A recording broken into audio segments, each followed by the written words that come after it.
Hey, we're going to be talking about the weapons portion of Yep. the combine. We're going to dive straight into it.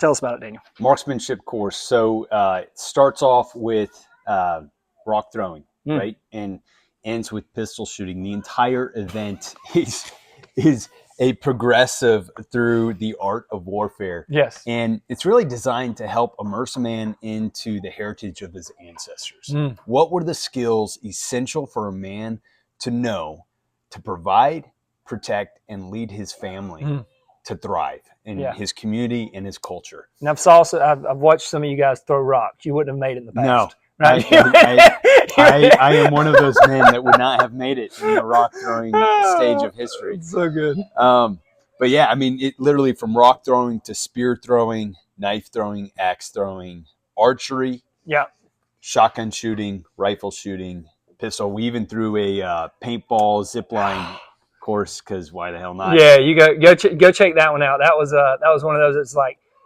this will be great video content. Why? Because they're going down a zip line with a paintball gun. There's a big tree at the bottom, and it don't quite stop all that well. Nope. And that's what made great content. But in all of that, again, it's just like, man, our ancestors really had to master these skills, or your family didn't survive. Yeah. Your community didn't survive. Yeah. Right? Against warfare.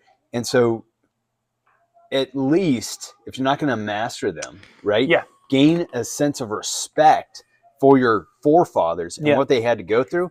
And then I'll just end it with this of saying most men in our culture and our climate don't have the opportunity or the necessity needed in their lives to learn and master these skills. So this is a chance and opportunity for men to come alongside and take part of what their ancestors had to master. And what do you think it did to a man? So this is kind of like, so a man comes home with a bag of groceries versus a man comes home with an elk over his shoulder.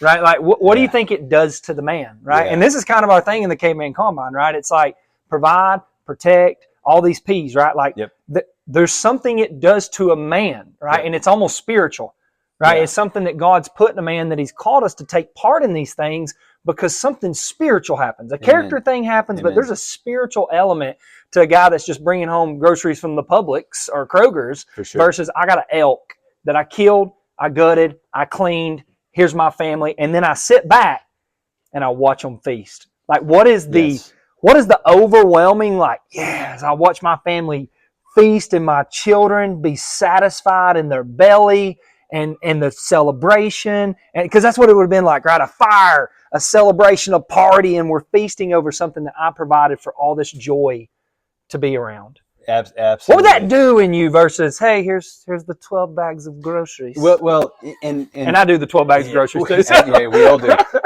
But to that, I mean, you could extrapolate that. Man, what does it look like for a kid who he's graduated maybe middle school or high school, and he takes off that job and he comes home for the first time to his own apartment, 18 years old, and he's got a bag of groceries in his hand because he worked his ass off, and he's able to provide maybe for his young family, right? Like that was our dads and their dads doing the same thing. And so that same sense of accomplishment of being able to say, hey, listen, I'm going to work hard.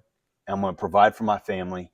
And then to your point, just carrying it further, that wasn't a grocery store. That was your backyard, and you had to go find it. And so, I think it does an incredible thing for a man to be able to say, listen, I know at least a little bit of what it's like to follow my ancestors and learn the skills that they had to know in order to provide. And if I fail at the grocery store, we don't get pickles on the hamburger. But if I fail back then, we don't eat. Yeah. Right? No, for sure.